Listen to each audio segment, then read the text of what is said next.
He thought the nightmare was over, but the real fight had just begun.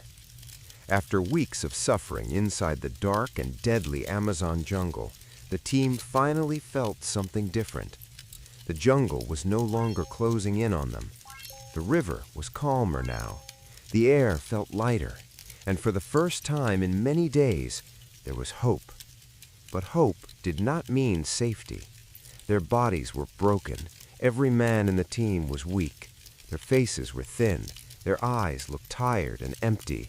They had survived the jungle, but they had not escaped its damage. Theodore Roosevelt was in the worst condition. His body was burning with fever. His skin looked pale. He could barely sit up without help. Sometimes he could not even speak. The strong leader, who once guided the team with confidence, was now silent and fragile.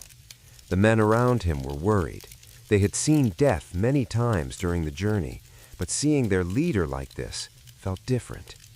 One night, as the team sat near the river, Roosevelt called a few of his men. His voice was weak. He told them something shocking. "If I slow you down, you must leave me behind."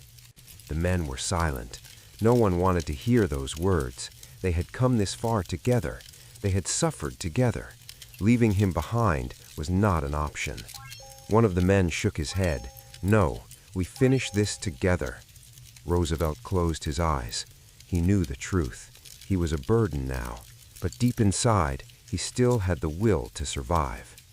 The next morning, the team continued moving, step by step, slowly. Each step felt heavier than the last. The jungle was still around them, but it no longer felt endless. Then something changed.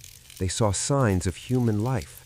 A broken path, footprints on the ground, smoke rising in the distance. The men stopped. They looked at each other. Could it be real? Or was it just another illusion? Carefully, they moved forward. And then they saw it. A small village. Real people. For a moment, no one spoke.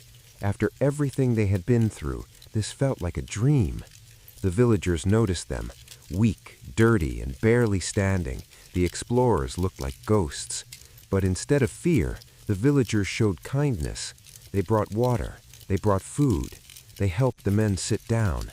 Some of the explorers started to cry, not from pain, but from relief. Roosevelt was carried into a small shelter. He could barely open his eyes. A local man checked his condition. He spoke softly.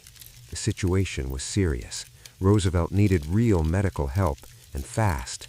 The team knew this was not the end. They had escaped the jungle, but they were still far from safety.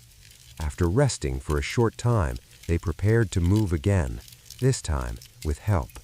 The villagers guided them. The journey was slower now, more careful. They were no longer fighting the jungle. They were fighting time. Days passed.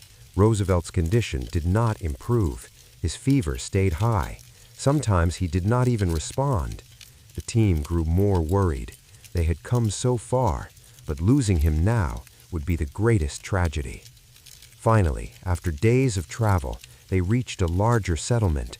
This was different. There were buildings, there were doctors, there was real help. As soon as they arrived, Roosevelt was taken inside. Doctors rushed to examine him. The team waited outside. No one spoke. The silence was heavy. Every minute felt like an hour. Hours passed. Then a doctor came out.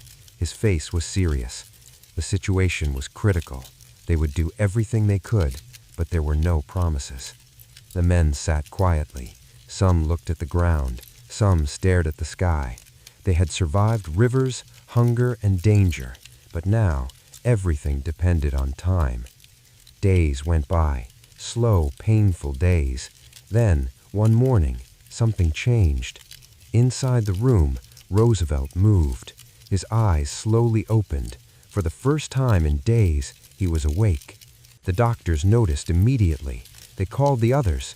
The team rushed inside. They saw him, weak but alive. A small smile appeared on his face. He had made it. The man who almost died in the jungle, the man who refused to give up, was alive. The journey had nearly taken everything from him, but it could not take his will. This was not just a journey of survival. This was a story of courage, pain, and the will to live. And in the end, he didn't just survive the jungle, he defeated it.